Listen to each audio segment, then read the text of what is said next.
मैं कहाँ सुना रहा था? बहुत ही ध्यान से सुनिएगा, क्योंकि मैं भूल जाता हूँ और आपसे ही पूछूंगा। तो जब वो जंगल में पहुंचती है तो वहां पर क्या देखती है कि वहां पर कुछ नरभक्षी लोग एकत्रित होते हैं और वहां पर मांस का भोजन तैयार हो रहा होता है। चूंकि वह सुबह से भूखी थी, उस भोजन की महक जब सुनंता की नाक तक आती है, अपने आप उसके कदम वहां पर पहुंच जाते हैं। उन लोगों से उसने कहा, भैया मैं सुबह से भूखी हूँ, मुझको कुछ खाने को दोगे? उन लोगों ने एक पत्तल में उस भोजन को परोस दिया, जिसको कि सुनंता ने बड़े ही प्रेम से उस भोजन को ग्रहण किया। उसके बाद उसको अपनी बड़ी बहन की याद आ जाती है। उसने ऐसा सोच करके अपनी बड़ी बहन के लिए भोजन को ले लिया और घर पहुंच जाती है। घर पहुंच करके जैसे ही उसकी बहन ने उस भोजन को देखा तो नाराज हो जाती है, क्रोधित होने लगती है कि अरे दुष्ट, अरे पापनी, ये तूने क्या कर दिया? आज एकादशी का व्रत तूने खंडित कर दिया। तूने बहुत ही नीच काम किया है। जा, मैं तुझको श्राप देती हूँ, तू छिपकली योनि में परिवर्तित हो जा। प्रेम से बोलो जय माता। जब बड़ी बहन के मुख से छोटी बहन ने श्रापित शब्द सुने और रोने लगती है, गिड़गिड़ाने लगती है कि ऐ बहन, ये तूने क्या कह दिया? आखिर मैं तेरी छोटी बहन हूँ, अगर मुझसे कुछ अपराध हो गया है, अगर मुझसे कुछ गलती हो गई है तो क्षमा कर देना चाहिए। तूने तो मुझको श्राप दे दिया है। छोटी बहन की करुण पुकार अनंता के कानों तक पहुंचती है। उसको दया आ जाती है, कहती है, बहन, जो मैंने तुझको श्राप दिया है ये असत्य तो नहीं होगा, ये मिथ्या तो नहीं जाएगा, लेकिन मैं तुझको एक उपाय बता रही हूँ। अगर तू अपने शरीर को किसी के परोपकार के लिए नष्ट करेगी तो तुम्हारा जन्म पुनः मनुष्य योनि में हो जाएगा। प्रेम से बोलो। अब ये बेचारी छिपकली बन जाती है और जो अनंता होती है वो स्वर्ग लोक के राजा इंद्र की अप्सरा बन जाती है। इधर पांडवों के राजा युधिष्ठिर ने एक राजसूय यज्ञ का आयोजन किया। उसमें 33 करोड़ देवी देवताओं के साथ साथ सारे ऋषि मुनियों को आमंत्रित किया। जब राजा युधिष्ठिर के दूत संदेशा देते देते एक ऋषि के पास पहुंचते हैं, क्या कोई भक्त बता सकता है वो कौन से ऐसे ऋषि थे जिनको पल पल में क्रोध आता था? प्रेम से बोलो। जब राजा युधिष्ठिर के दूत दुर्वासा ऋषि के पास पहुंचते हैं, कहते, मुनिवर, हमारे राजा ने राजसूय यज्ञ का आयोजन किया है, सभी के साथ साथ आपको भी आमंत्रित किया है। तो दुर्वासा ऋषि नाराज हो जाते हैं, कहते, जाओ, जाकर के अपने राजा से कह दो कि अगर वो मुझको बुलाना चाहते हैं तो वहां पर और किसी को ना बुलाएं। दूत संदेशा लेकर के राजा युधिष्ठिर के पास आते हैं, लेकिन काफी देर हो चुकी होती है। क्यों? क्योंकि आधे से ज्यादा लोग वहां पर आ चुके होते हैं और जो आ गया था उनको वापस नहीं किया जा सकता था। इधर यज्ञ आरंभ हो जाता है। उस यज्ञ का प्रसाद एक भंडार गृह में बनने लगता है। बिसिल मार रहा है, सही करो। जब इधर काफी समय हो जाता है, दुर्वासा ऋषि ने देखा कि दूत संदेशा लेकर के वापस नहीं आए तो उनको बहुत क्रोध आ जाता है। इतना ज्यादा क्रोधित हो जाते हैं कि अपने शरीर को एक पक्षी के रूप में परिवर्तित किया, अपनी चोंच में मरे हुए सर्प के अस्थि पिंजर को दबाया और उस जगह पहुंच जाते हैं जहां पर उस यज्ञ का प्रसाद बन रहा था। इधर उधर देखते हैं, कोई वहां पर मौजूद नहीं था। रसोइये किसी कारणवश कहीं गए हुए थे। जा करके खौलते हुए खीर के भगोने में उस मरे हुए सर्प को डाल देते हैं। जब वहां पर कोई मौजूद नहीं था तो इस नजारे को कौन देख रहा था? छिपकली कौन थी? छोटी बहन थी। क्या नाम था? सुनंता। ठीक है, बहुत ही ध्यान से सुनिएगा, बहुत ही विधि विधान से कहानी सुना रहा हूं। उसके बाद जब उधर यज्ञ समाप्त हो जाता है, सभी लोग प्रसाद पाने के लिए वहां पर एकत्रित होते हैं। उन सभी की मौजूदगी में उस खौलते हुए खीर के भगोने में छिपकली ने छलांग लगा दी। जब सभी लोगों ने ये नजारा देखा तो उसको बहुत भला बुरा कहने लगे। अरे दुष्ट, अरे पापी, अरे नीच, ये तूने क्या कर दिया? तूने प्रसाद खंडित कर दिया। सभी लोगों ने उसको बहुत भला बुरा कहा। उसके बाद सब कहने लगे, सोचने लगते हैं कि अब मैं इस खीर का क्या करूं, क्योंकि ये खीर तो विष युक्त हो चुकी है, क्योंकि जो भी खाएगा वो मारा जाएगा। ऐसा सोच करके एक गड्ढे को खुदवाते हैं। उस गड्ढे में जैसे ही खीर को पलटवाते हैं तो क्या देखते हैं, उसमें एक नहीं, उसमें कितने अस्थि पिंजर निकले? दो। किसका किसका? सांप और छिपकली का। सभी लोगों ने देखा, अरे इस छिपकली ने तो हम सभी के प्राणों की रक्षा की है, इसमें तो पहले से ही मरा सर्प पड़ा था। सभी ने उसको आशीर्वाद दिया, जाओ अपना ये शरीर त्याग करके मनुष्य योनि में परिवर्तित हो जाओ। प्रेम से बोलो। इधर राजा सप्रस के यहाँ दो पुत्रियों ने जन्म लिया। पंडितों को बुलवाया गया नामकरण संस्कार करने के लिए। पंडितों ने बड़ी कन्या का भाग्य देखा, कहने लगे, राजन, ये जो तुम्हारी बड़ी कन्या है बहुत ही भाग्यशाली है, चारों तरफ से सुख शांति लेकर के आई है, इसका नाम तारा रखो।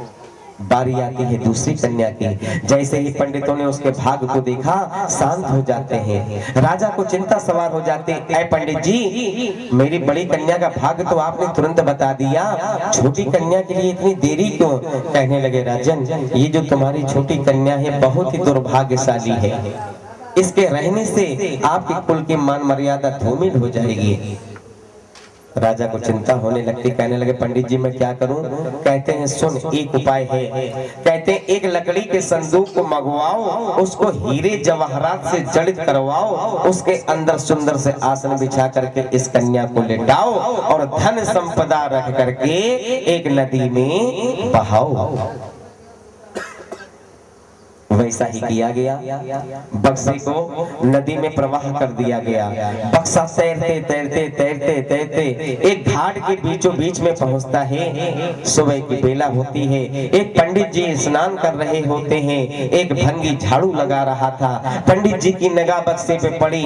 पंडित जी को लालच आ गया, लेकिन उनको तैरना नहीं आता था। उन्होंने आवाज लगाई, ए भैया इधर आओ। दौड़ करके आता है, क्या है पंडित जी? कहने लगे, वो देख, एक चमचमाती हुई चीज चली जा रही है, उसको बाहर निकाल करके लाओ, जो कुछ भी होगा आधा आधा बांट लेंगे। तुरंत उसने छलांग लगा दी, बक्से को बाहर निकाल करके लाता है। जैसे ही बक्से को खोलता है तो क्या देखता है कि उसमें एक खिलखिलाती हुई कन्या विराजमान है। अब पंडित जी असमंजस में पड़ जाते हैं, सोचने लगते हैं कि धन का बंटवारा तो हो सकता है, इस कन्या का बंटवारा कैसे करें? तो क्या किया उन्होंने? एक तरफ सारा धन रख दिया, दूसरी तरफ कन्या रख दी। क्योंकि उस आदमी ने मेहनत ज्यादा की थी। कहने लगे, भैया इन दोनों चीजों में तुमको जो पसंद हो ले जा सकते हो। पहले तो उस आदमी के मन में लालच आ जाता है, सोचता है कि अगर मैं ये सारा धन ले लेता हूँ तो मेरा बुढ़ापा आसानी से कट जाएगा, मुझको काम करने की जरूरत नहीं पड़ेगी। लेकिन फिर उसको अपनी पत्नी की याद आ जाती है। उसके कोई संतान नहीं थी। जिस गली जिस मोहल्ले से निकलती थी, लोग उसको पांच कह के पुकारते थे। हाथ जोड़ करके कहने लगा, पंडित जी मुझको ये कन्या दे दो, मुझको ये धन नहीं चाहिए, मैं बेऔलाद हूँ। पंडित जी बड़े प्रसन्न हुए, कहने लगे, सुन, ये कन्या भी ले जा और साथ में ये सारा धन भी ले जा, क्योंकि मैं ब्राह्मण आदमी, मेरा धन का कोई काम नहीं है। इस धन से इस कन्या का सुंदर लालन पालन पोषण करना और अच्छी जगह योग्य वर दे करके शादी कर देना।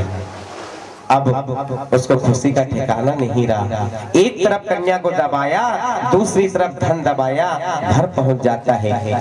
कुंडी खटखटाता है, पत्नी बाहर निकल करके आती है। पति देव को देख करके प्रश्नों की बौछार कर देती है। अरे अभी अभी तो तुम गए थे, इतनी जल्दी कैसे वापस आ गए? ये किसकी कन्या उठा लाए हो? ये किसका धन ले आए हो? कहीं चोरी करके आ रहे हो क्या?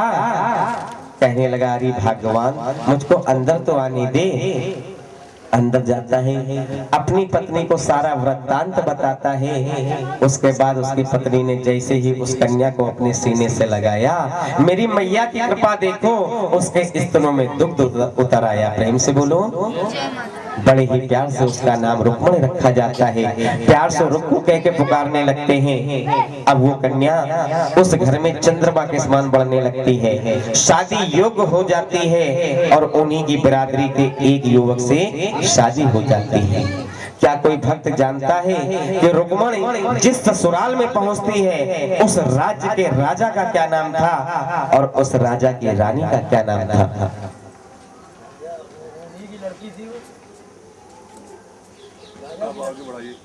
आगे बढ़ाए, जल्दी में है, जल्दी में शॉर्टकट कर दें, छोटी कर दें। ये स्टार्ट चल रही है। अरे इसमें डिस्कस करने से कोई फायदा नहीं है। रुक्मणी जिस ससुराल में पहुंचती है वो कांगड़ा जिला था और उस जिले के राजा का नाम था हरिश्चंद्र। लोग कहते हैं राजा हरिश्चंद्र, लेकिन नहीं, राजा हरिश्चंद्र दानवीर राजा थे। उनके पुत्र का नाम रोहितास था, इनके पुत्र का नाम सुंदर है, इनकी पत्नी का नाम तारा है। अब रुक्मणी की जो सास थी वो रानी तारा के महलों में नौकरानी का काम किया करती थी। एक दिन उनकी सास की तबीयत खराब हो जाती है। बहू से कहती, बहू आज मेरा स्वास्थ्य ठीक नहीं है, आज महल में जाकर के तू काम कर रहा। सास की आज्ञा को पा करके रुक्मणी महल में पहुंचती है। महल में सुंदर सा दरबार सजा है, पार्टी विराजमान है, सुंदर सुंदर से भजन कीर्तन के कार्यक्रम हो रहे हैं। वहीं पर उसके कदम रुक जाते हैं। कब आरती हो गई, कब प्रसाद वितरण होने लगा, उसको किसी चीज का ज्ञान नहीं रहा। जब रानी तारा प्रसाद बांटते बांटते रुक्मणी के पास आती हैं, जैसे ही रानी तारा ने प्रसाद देने के लिए हाथ बढ़ाया और जैसे ही रुक्मणी ने प्रसाद लेने के लिए हाथ उठाया, दोनों के हाथ रुक जाते हैं। क्यों? क्योंकि रानी तारा पहचान जाती है। कहती, अरे बहन तुम यहाँ कैसे? रुक्मणी ने जब अपने लिए बहन शब्द सुना, कहने लगी, रानी तारा जरूर आपसे कोई धोखा हो रहा है। कहाँ मैं जात की भंगन और कहाँ आप महलों की रानी तारा, मैं आपकी बहन कैसे हो सकती? तब रानी तारा ने उसको पुनर्जन्म याद दिलाया, जो कि उसको याद आ जाता है। अब हाथ जोड़ करके कहने लगी, रानी तारा अगर तूने मुझको बहन मान लिया है तो मेरे ऊपर एक उपकार कर दो, मुझको सिर्फ इतना बता दो, ये जो तुम्हारे घर में हो रहा है ये सब क्या है? रानी तारा ने कहा, रुक्मणी ये आदि शक्ति मां ज्वाला का जगराता है, इसके करने से कराने से घर में सुख शांति आती है, निर्धन को धन मिलता है, बांझन को पुत्र मिलता है, ये बहुत ही लाभकारी होता है। जब इतना उसने सुना, कहता, रानी तारा क्या ये महारानी के नाम की जोत मेरे घर में जल सकती है? कहती, क्यों नहीं जल सकती है? जाओ मंदिर में जा करके पंडितों से कह दो कि मैंने कहा है तेरे घर महारानी के नाम की जोत जलनी है। दौड़ करके मंदिर में जाती है, पंडितों को आमंत्रित करती है। पंडितों ने कहा कि मैं एक शर्त पे आऊंगा, अगर महलों की रानी तारा तेरे घर आएंगी तो हम आएंगे। कहने लगे, पंडित जी रानी तारा आ रही है, उन्हीं ने मुझको भेजा है। कहने लगे, ठीक है तो मैं भी आऊंगा। अब पंडित जी की और रुक्मणी की वार्तालाप को एक तीसरा व्यक्ति सुन रहा था। वो कौन था? नौ। वो था राजा की हजामत बनाने वाला एक नाई, जिसका नाम था सेन नाई। दौड़ करके महाराज के पास जाता है, कहता, महाराज दुहाई है, दुहाई है, बचा लो अपने कुल की मान मर्यादा, आपकी कुल की मान मर्यादा लुटने जा रही है महलों की रानी तारा, एक भंगन के घर जगराते में जा रही है।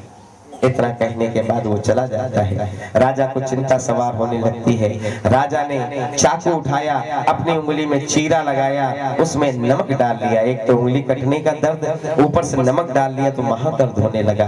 रंग महल में पहुंचता है, रानी तारा आज फल काटते समय मेरी उंगली कट गई, मुझको बहुत दर्द हो रहा है, मुझको अपनी गोद का सरियाना दो, मैं तुम्हारी गोद में सर रख के सोना चाहता हूँ। तुरंत रानी तारा ने अपनी गोद आगे करती, राजा लेट जाता है, लेकिन राजा को नींद नहीं आ रही। अब समय धीरे धीरे व्यतीत होता चला जा रहा है। मन ही मन रानी तारा ने आदिशक्ति महामाया को याद किया। हे मेरी शेरों वाली मैया, हे मेरी पहाड़ों वाली मैया, कोई ऐसा करिश्मा दिखाओ जिससे कि राजा सो जाए और मैं आपके जगराते में पहुंच जाऊं। भक्त की करुण पुकार आदिशक्ति महामाया के भवनों में पहुंचती है। महारानी ने सुंदर सा हवा का झोंका चलाया और राजा को नींद आ गई। धीरे से रानी तारा ने पैर को सर के नीचे से हटाया, सर के नीचे तकिया लगाया और रुक्मण के घर पहुंच जाती हैं। जैसे ही रानी तारा रुक्मण के घर पहुंचती हैं, क्या देखती हैं कि सुंदर सा दरबार सजा है, पार्टी विराजमान है, सुनने वाले बैठे, लेकिन बिल्कुल सन्नाटा छाया हुआ है। जैसे ही उस घर में रानी तारा ने पहला कदम रखा, एक जोरदार आवाज आती है, बोल सच्चे दरबार की। इसी आवाज के साथ वहां पर भजन कीर्तन का कार्यक्रम चालू हो जाता है। इधर जब आधी रात से ज्यादा का समय हो जाता है, राजा की नींद खुल जाती है। राजा ने देखा रानी तारा गायब। राजा भेष बदल करके रुक्मण के घर पहुंच जाता है। दरवाजे की सांस से अंदर का नजारा देख रहा है कि रानी तारा अपने आंचल में मांस के टुकड़े का प्रसाद डाल रही है। जब रानी तारा बाहर निकलती है, पतिदेव को देख करके डर जाती है। राजा ने रानी का हाथ पकड़ा, घसीटता हुआ राजमहल में ले आया, बहुत ही भला बुरा कहा। उसके बाद कहने लगा रानी तारा आ जाती है। अब राजा बिलख पड़ता है, रोने लगता है, हे रानी तारा, मुझको तेरी माँ की शक्ति नहीं देखनी है, मुझको मेरा पुत्र वापस दो, मुझको मेरा घोड़ा वापस दो।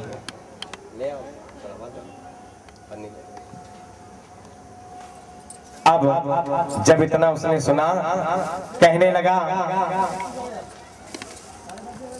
जब रानी तारा से कहने लगा राजा, हे रानी तारा, मुझको मेरा पुत्र वापस दे दो, तो रानी तारा ने कहा स्वामी, अब मैं कुछ नहीं कर सकती हूँ, जो कुछ करना है ये आदिशक्ति महामाया को करना है। अपने अहंकार को तोड़ो, अपने घमंड को तोड़ो, महारानी के चरणों में गिरो। महारानी ने चाहा तो सब कुछ ठीक हो जाएगा।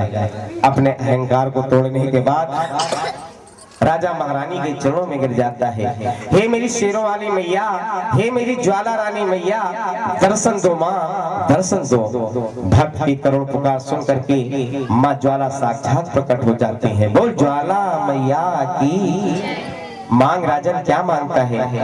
माँ मुझको मेरा पुत्र वापस दे दो, मुझको मेरा घोड़ा वापस दे दो। माँ ने कहा तथास्तु, लगा अपने पुत्र को आवाज। जैसे ही उसने अपने पुत्र को आवाज लगाई, बेटा सुंदर, बेटा सुंदर, बेटा अंदर से दौड़ता हुआ चला आ रहा है। पिताजी ने उसको गोद में उठाया, प्यार करने लगे, दुलार करने लगे, कहने लगे बेटा तुम कहाँ गए थे? कहता पिताजी आपने मुझको क्यों बुला लिया? मैं आदिशक्ति महामाया की गोद में खेल रहा था। पुत्र को नीचे उतारता है, अस्तबल में जा करके देखता है उसका जान से प्यारा नीला नीला घोड़ा हिनहिना रहा था। वापस आता है, तीनों महारानी के चरणों में गिर जाते हैं। महारानी ने आशीर्वाद दिया, हे रानी तारा जा, मैं तुझको आशीर्वाद देती हूँ, आज के बाद जिस गली, जिस मोहल्ले, जिस शहर, जिस गांव, जिस घर में मेरे नाम की जोत जलेगी, वहां पर तेरे नाम की कथा जरूर पढ़ी जाएगी, जरूर पढ़ी जाएगी, जरूर पढ़ी जाएगी। जिस भक्त ने सारी सारी रात जगराता देखा, जगराता सुना, तेरे नाम की कथा नहीं सुनी, उस भक्त का जगराता अधूरा माना जाएगा, उसको कोई फल नहीं मिलेगा। उसके बाद महारानी ने हाथ को ऊपर उठाया, एक नारियल प्रकट किया, ये ले रानी तारा, आज के बाद मैं किसी पशु की, किसी मनुष्य की भेंट स्वीकार नहीं करूंगी, आज के बाद सिर्फ मैं नारियल की भेंट स्वीकार करूंगी। इसकी जटाओं को खोल के आप देख सकते हैं कि इसमें 3 आकृतियां बनी होती हैं, 2 आंख, 1 मुंह। ये नारियल की भेंट तभी से चली आ रही है। इस तरह से महारानी ने तीनों को आशीर्वाद दिया, अंतर ध्यान हो जाते हैं। बोल तारा मैया की।